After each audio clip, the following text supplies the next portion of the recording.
Thank you for having me. So I'll just dive right in and there should be time for questions at the end, and I really look forward to hearing your questions and feedback. So my disclosures, just briefly, there's a couple, but I think the most pertinent ones are that I've received grant funding from HRSA for research and programs unrelated to this work. And that although my research is supported by NIH, the opinions presented here are my own and do not necessarily represent the official views of NIH. So we got a couple learning objectives for this talk. So in this talk, I'm going to provide kind of a state-of-the-art overview about research focusing on care fragmentation, with a particular focus on its impact on older adults with AD. And I'm going to highlight the work that I and others are doing to understand and hopefully begin to solve this challenge. I'll weave in future directions and current challenges throughout as well. So the overall learning objectives are to recognize the impact of interhospital care fragmentation, to discuss 4 reasons that care fragmentation is important, to discuss 3 reasons why care fragmentation may particularly affect older adults with Alzheimer's disease, and finally, to identify potential systems-level solutions to care fragmentation. But first, what is care fragmentation? Care fragmentation can mean many different things to different people because there are just so many ways that care can be fragmented. Here's a couple of broad categories, but this is by no means exhaustive. So care can be fragmented between clinicians, right? For example, between a PCP and a specialist. Care can also be fragmented between institutions. For example, between 2 hospitals or a hospital and a nursing home. And finally, care can be fragmented between entities like social services, pharmacies, or the carceral system. So in this talk, I'm primarily going to be talking about care that is fragmented between different hospitals or interhospital care fragmentation. Interhospital care fragmentation occurs when a patient is initially admitted to one hospital and then is later readmitted to a different hospital, as illustrated here. I'm going to use the terms fragmented readmission and interhospital care fragmentation interchangeably. But you can imagine that this type of fragmentation exists on a spectrum. So where I work at Emory, we have a university hospital, but we also have a hospital that's kind of a hybrid between community and university. And so you could think about how an admission to the university hospital and then a readmission to that sort of hybrid community academic hospital is fragmented, but that might be less fragmented than if a patient's admitted to the university hospital and then readmitted to a completely different health system in the city or elsewhere.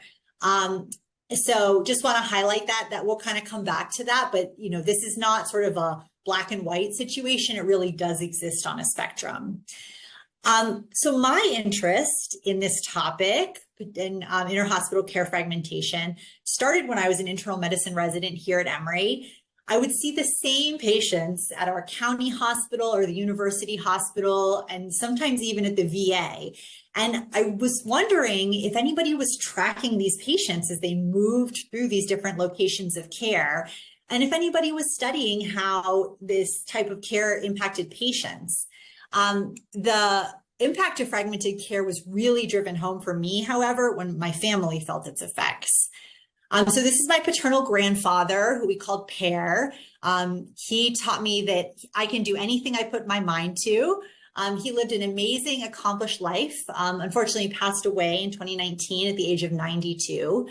He had a lot of health challenges over the years, as some older adults do. But the hospitalization during which he died was plagued by fragmented care and information discontinuity.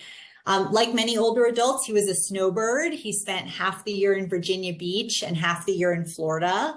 Unlike many, though, his healthcare wasn't limited to those locations. He also saw a pulmonologist at NIH for many years for a rare lung infection. So you can imagine the setup did lead to challenges when he was hospitalized with pneumonia in Florida. And of course, the care team there didn't have access to his health records from NIH or from his Virginia care team.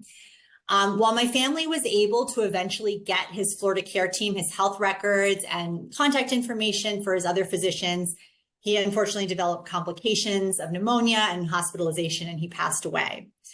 Now, I will never know whether the Florida hospital team having access to all of his health information would have changed the outcome of that hospitalization, but I certainly know that it shouldn't fall to families to resolve these structural barriers to the flow of information between settings of care. So I would be willing to bet that every single person on this Zoom has had an experience with fragmented care, most likely as a clinician, but perhaps also as a patient, as a caregiver, or as a healthcare leader. But if your personal or professional experience isn't enough to convince you that care fragmentation is important, I'm going to do a deep dive onto 4 reasons why I really, really believe that you should care about care fragmentation. The first reason is that it's incredibly common, and of course, I'm going to provide some numbers to back that up. So here's a couple studies I want to highlight. So the average US-based physician has to coordinate with 229 other care providers across their patient panel. Thinking about older adults specifically, a study found that the average physician in an average-sized urban hospital was connected to 187 other doctors for every 100 Medicare patients that they cared for. So again, I focus my research mostly on acute care, and we have data to support that there's a lot of fragmentation there as well. So in a study that I published in 2022, we found that on average, a pair of hospitals shared 439 patients. While that might not seem like a very big number, just think about what that means over the dozens of hospitals in a metro area, or potentially even hundreds of hospitals in a state, right? A hospital is not only part of a single pair. So this number really dramatically increases when you think about all of the pairs that hospitals are part of. In another study examining the dispersion of patients across hospital networks, the authors reported that hospitals share Medicare patients with a median of 31 other hospitals. So overall, between 20 and 25% of 30-day readmissions occur at a different hospital than the admission hospital. So that means that around a quarter of 30-day readmissions are fragmented. So, and again, although it's not, the main focus of this talk, I do want to reinforce that fragmented care occurs beyond the clinic and the hospital. During COVID, we thought a lot about public health and health system integration, pertinent to all of us, post-acute care and acute care and outpatient care, very fragmented. And then also think about pediatric to adult care transitions. All right, reason number 2 that you should care about care fragmentation is that it's bad for patients. So for this section, I'm going to narrow the focus to only inter-hospital care fragmentation, which again occurs when a patient is readmitted to a different hospital than they were previously discharged from. So a couple years ago, I had the privilege of working with one of our internal medicine residents to do a systematic review of patient outcomes following fragmented readmissions. And mortality was the most common outcome that was examined in studies looking at interhospital care fragmentation. We had 22 studies in the review, and 18 of them included mortality as an outcome. And they found between a 10% to 100% increase in the odds of in-hospital mortality in a fragmented compared to a non-fragmented readmission. However, the study populations were very heterogeneous, which prevented us from doing any kind of quantitative comparison between the studies. You can see that post-surgical patients were an area of focus, and that many of these patient populations were very sick, while others were just kind of more general. And none of the studies looked at older adults or older adults with Alzheimer's disease, which raised the question for me, does fragmented care impact all patients the same? So I then did a study using the 2014 National Readmissions Database to look at whether the impact of a fragmented readmission differed by whether the readmission was for the same or a different reason than the index admission. Just in case you're not familiar with the National Readmissions Database, or the NERD, it's one of AHRQ's databases, and it's a really nice database. It's a nationally representative sample of all non-federal discharges over the course of the year, and patients can be tracked within that year across hospitals, but kind of limited to that year.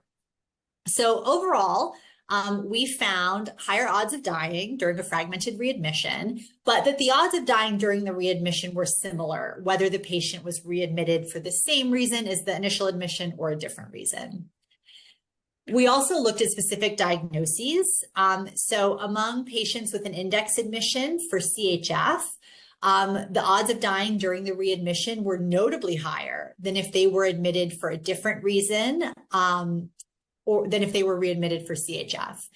So again, this shows that fragmentation doesn't impact all patients the same, and really led me to want to develop a better understanding of which patients are at the highest risk for poor outcomes during and following fragmented readmissions.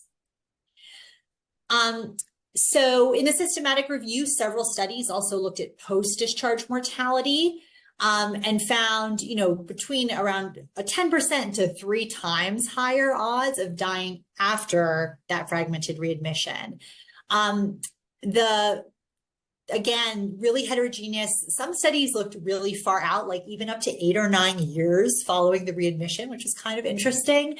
But for the shorter term studies looking at, 30-day mortality following the readmission, there does seem to be a signal that even if you survive your fragmented readmission, that you're at increased risk for mortality in the days to weeks following it.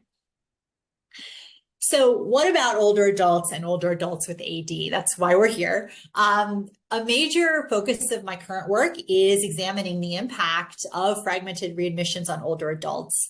I chose to focus my research on older adults, and in particular, how fragmented readmissions might disproportionately affect older adults with AD compared to older adults without AD. There is evidence that outpatient continuity of care is protective against hospitalization and ED visits in older adults with AD. But before I started, there really wasn't a lot of investigation into continuity of care with the hospital in this population. If you think about it, it kind of makes sense that older adults with AD could be disproportionately negatively affected by fragmentation, right? If you or I went to the hospital, we would most likely be able to transmit our medical history, our medications, but somebody with cognitive impairment, particularly if they don't have a care partner with them, that could be a real problem for them. And that could lead to worse outcomes in fragmented readmissions.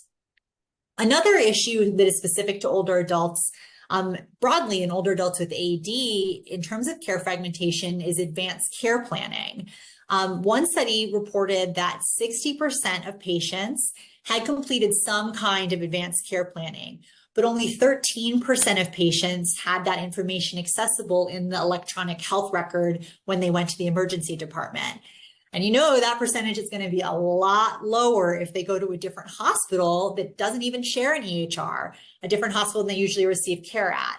And so studies like these were really added fuel to the fire for me to investigate how fragmentation impacts this population. So one of the and I also wanted to broaden sort of the field of fragmentation to look at outcomes that were of particular importance to older adults. Mortality is important, length of stay, all of that's important, but we do know that there are certain outcomes that older adults really care about. So that led me to do this analysis where we examined the association between fragmented readmissions and discharge destination among older adults. So for this analysis, I used Medicare fee-for-service claims data for patients with an index admission for select hospital readmission reduction program conditions, as well as syncope, UTI, dehydration, and behavioral issues. And this study included over 275,000 admission-readmission pairs for patients. And so what I mean by that is that because we're looking at fragmented readmissions, each sort of line of data was an admission-readmission pair. And if patients had multiple admissions and readmissions, they could be represented multiple times in the data. So again, what we're looking at is the association between a fragmented readmission and discharge destination. And the 3 I'll highlight here are home with home health, hospice, and leaving against medical advice from the readmission. So for beneficiaries without Alzheimer's disease, we observed 5% lower odds of being discharged to hospice, 22% lower odds of being discharged home with home health, and 64% higher odds of leaving against medical advice in a fragmented readmission compared to a non-fragmented readmission.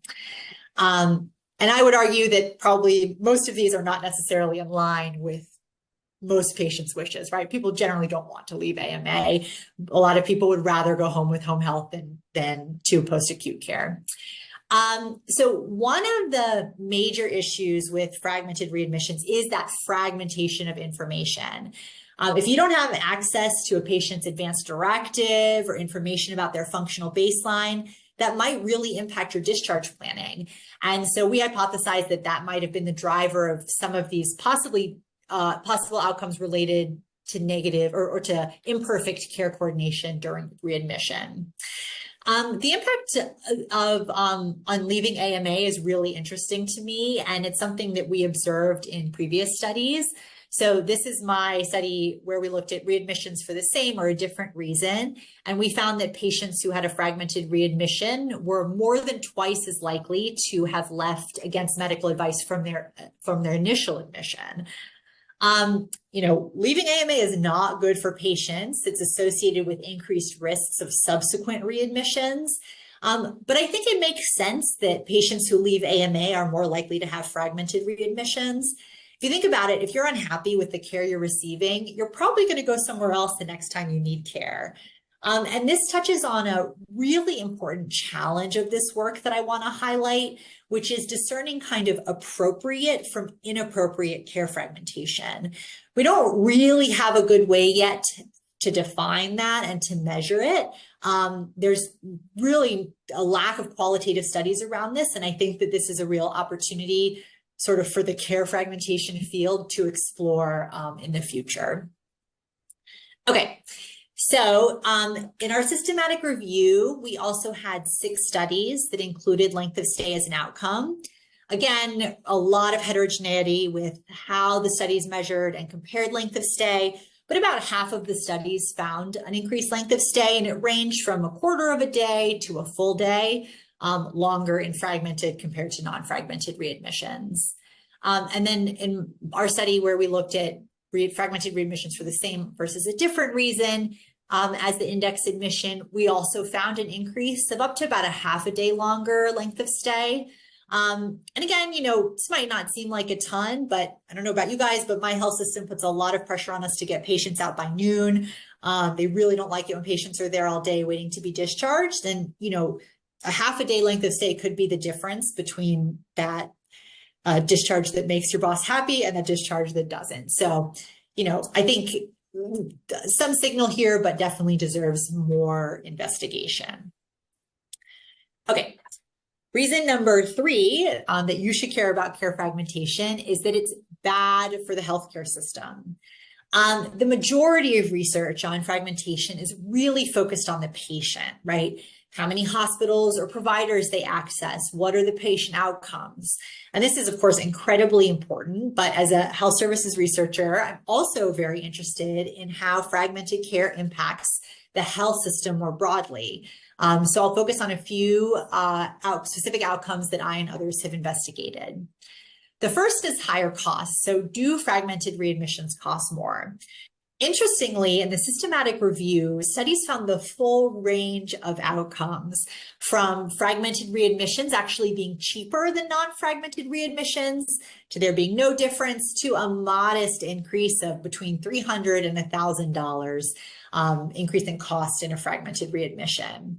And again, these were very heterogeneous patient populations, and how they measured cost versus charges, what time period they were looking at was all over the place. And in our previous study, we did find a small increase in costs, around $1,200 to $1,300 in a fragmented readmission compared to a non-fragmented readmission.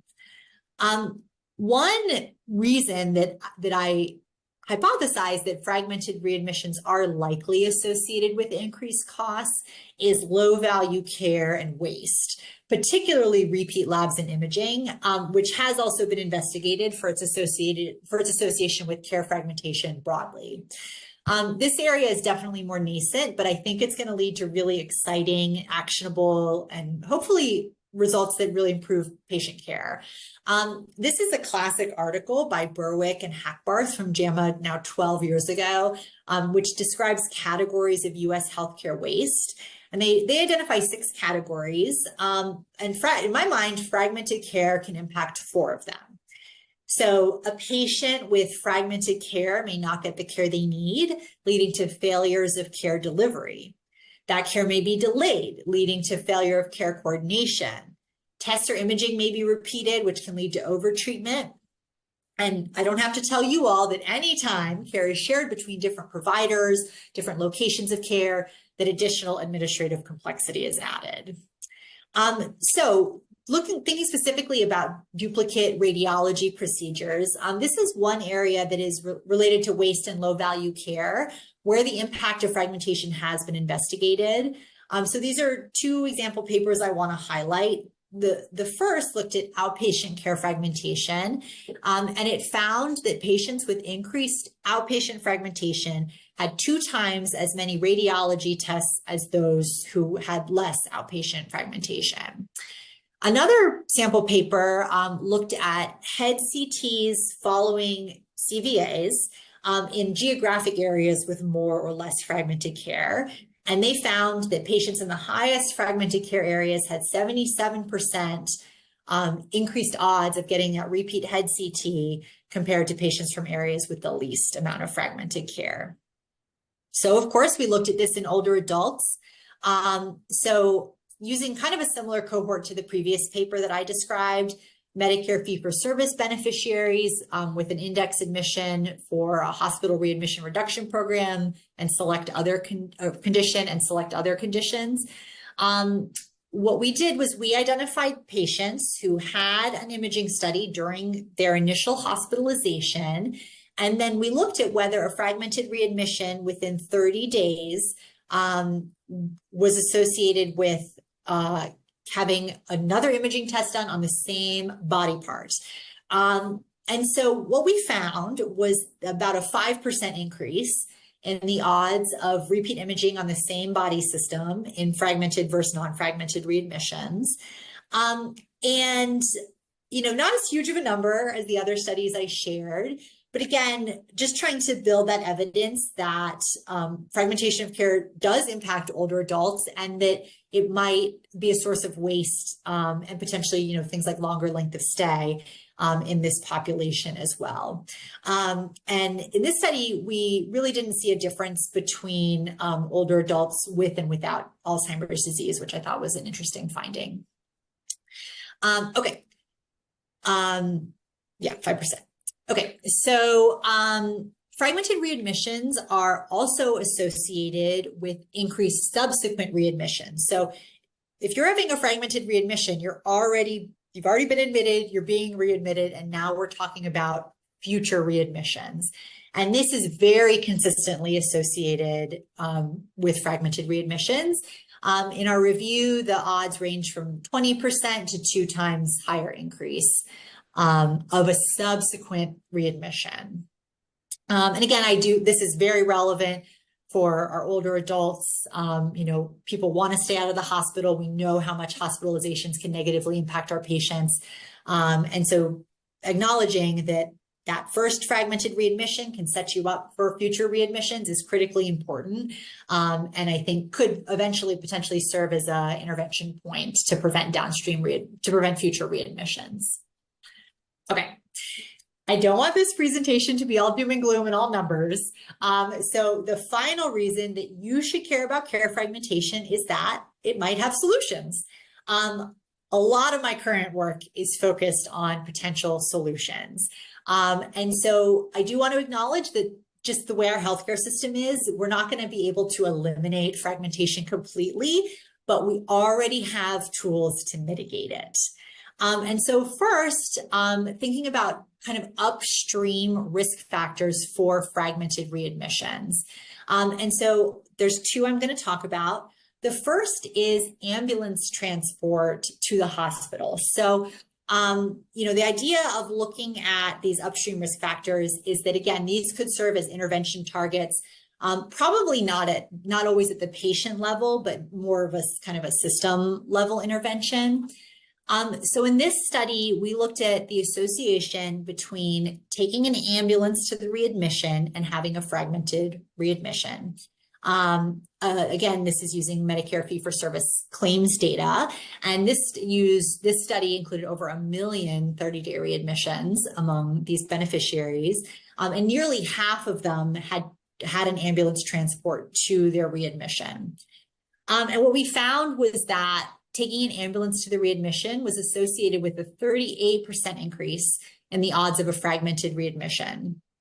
And again, now we have a potential system level target to work to reduce fragmented readmissions and then hopefully mitigate some of those downstream effects for patients.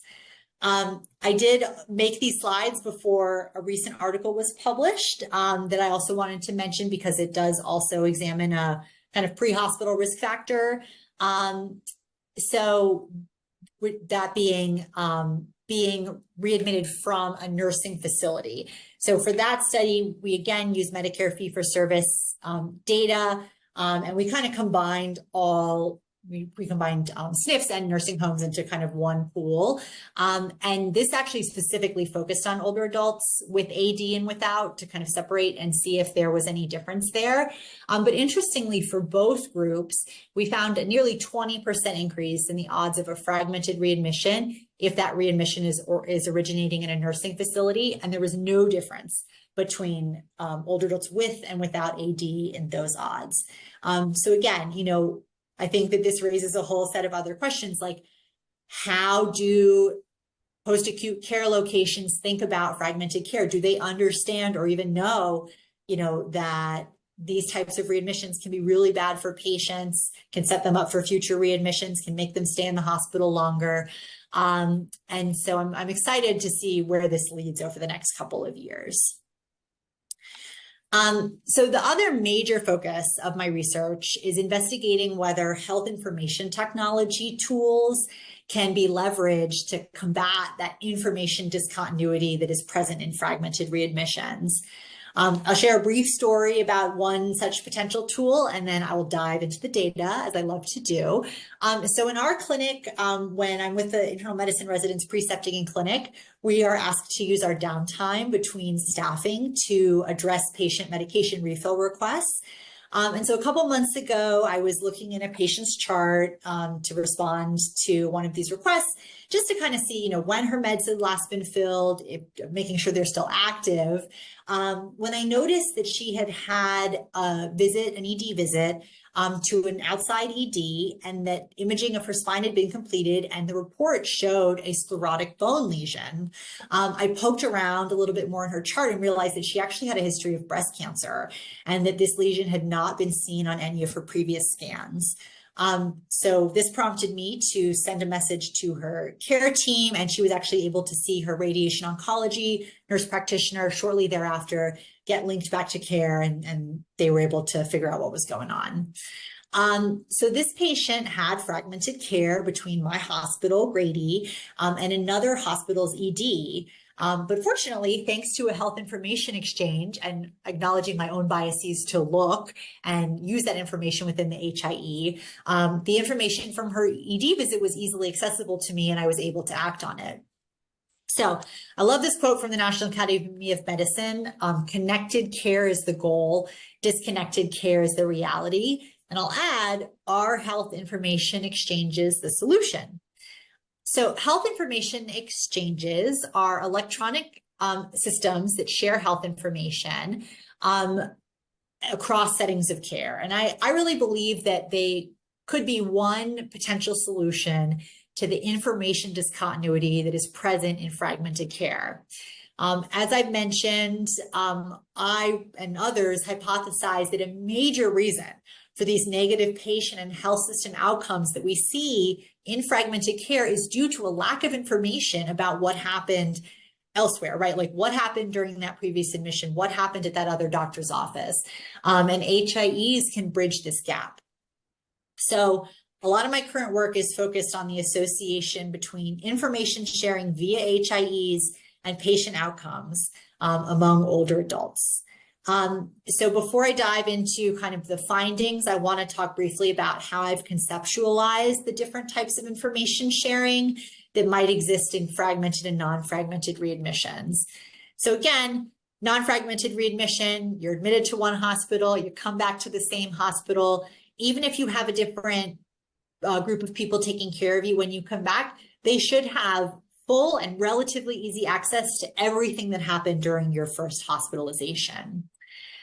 In contrast, we have a fragmented readmission in which both hospitals participate in the same health information exchange. So you're admitted to one hospital, you're readmitted to a different hospital, but they are both feeding information into a health information exchange that the doctor, the care team at the readmission hospital should be able to access and see that information from your initial admission.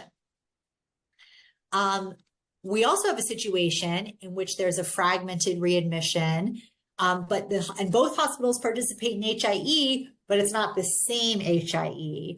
And as you all likely very well know, HIEs do not always talk to each other. You often have to be in that same HIE as the clinician whose information you're trying to see. And so I created this category because even though there is likely no information exchange happening here, hospitals that participate in HIE are likely to be different than hospitals that don't. And so this category is really created to distinguish these hospitals from this category in which one or both hospitals don't participate in HIE or the data is missing and there is a fragmented readmission. So this is going to be important for the next couple of slides.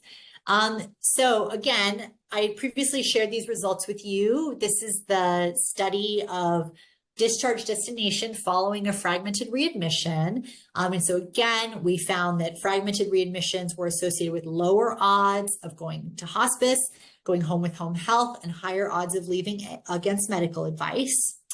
The next step of this analysis, however, was to look at only fragmented readmissions and compare within fragmented readmissions, those fragmented readmissions that had that shared HIE with an index admission hospital to those that had no information exchange. Interestingly, there was no difference in the odds of discharge to hospice if there was a shared HIE versus if there was no information exchange available. But there was an increase in the odds of discharge home with home health in that when there was a shared HIE. And leaving AMA also, there was no difference. And so again, it's really interesting to me. I think that this is probably because information exchange might facilitate that care coordination, right? Or maybe they can see more information about baseline functional status or kind of long-term goals that might have been addressed during that initial hospitalization and can improve the odds of going home with home health. But care coordination might have less of an effect on the reasons that people leave against medical advice, for example, and that might be why we didn't see any difference there. We also looked at mortality, specifically in Medicare fee-for-service beneficiaries with Alzheimer's disease, and again, looked at the association between health information exchange and in-hospital and post-discharge mortality. So we found that when there was a shared HIE between the admission and readmission hospitals, again, in a fragmented readmission, that there was 39% lower odds of dying during the readmission. Interestingly, there was no association between HIE status and post-discharge mortality, which indicates, at least in this study, that sort of any positive effects of HIE ended discharge. So again, just like fragmented readmissions don't impact all patients the same, it's unlikely that information exchange impacts all patients the same and improves all situations equally. So in the next phase of research, I really want to work to identify both patients and specific clinical situations that are particularly impacted by fragmented care, as well as identify those situations in which information exchange can have the highest impact, which will allow clinicians to use HIEs in the most effective and highest yield way possible. So while care fragmentation has solutions, challenges remain. I want to highlight a really critical limitation about this work, and that's that we only know if hospitals participate in HIE or not if the clinician caring for the patient actually use the HIE. And so previous work has suggested that clinicians really don't access HIE that much, even when they are available. And there's a lot of different reasons for this, but one that's very commonly reported is that clinicians don't perceive the HIE to contain useful information. I would argue that things are improving in the HIE landscape. They're getting easier to use, more and more integrated into the EHR. Fewer and fewer people have to kind of log out and log into a different system to see that information, although that certainly still exists. But there's just a huge range out there in terms of HIEs, of their accessibility, their usability, and their content.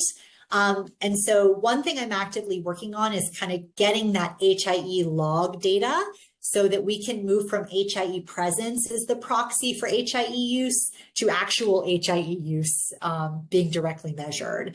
And that's, I think, a goal for a lot of researchers in this field. So in summary, we highlighted, care fragmentation is common. It's bad for patients and it's bad for the healthcare system. But HIEs may be a systems level solution to the negative effects of care fragmentation, but a lot more work needs to be done to really understand the how and the why and how we can increase HIE use to improve care for all of our patients. So I focused a lot on kind of these system levels issues, but I do want to highlight that there's things that you can do as an individual clinician as well. Things to think about is, how can you ask your patient about fragmented care? I mean, have you ever asked a patient about fragmented care? What do they think about it? How do they decide what hospital to go to when they have a problem? Do you know how to access outside health information if your patients see another clinician or get care at another hospital? And then, is there anything you can do in your practice to prevent or mitigate fragmented care? When I am in dementia clinic and talking to care partners about, what to do if you have to go to the ER, I do try to say, like, bring that last discharge summary. If you can have a go bag with a binder with health information, bring it, just in case that care is fragmented. You can make that clinician's life easier and your life easier by bringing that info. Again, I hope we can move away from these sort of onerous, like, patient level interventions and really move to systems level interventions. But for now, that's one way that I at least talk to patients about fragmented care.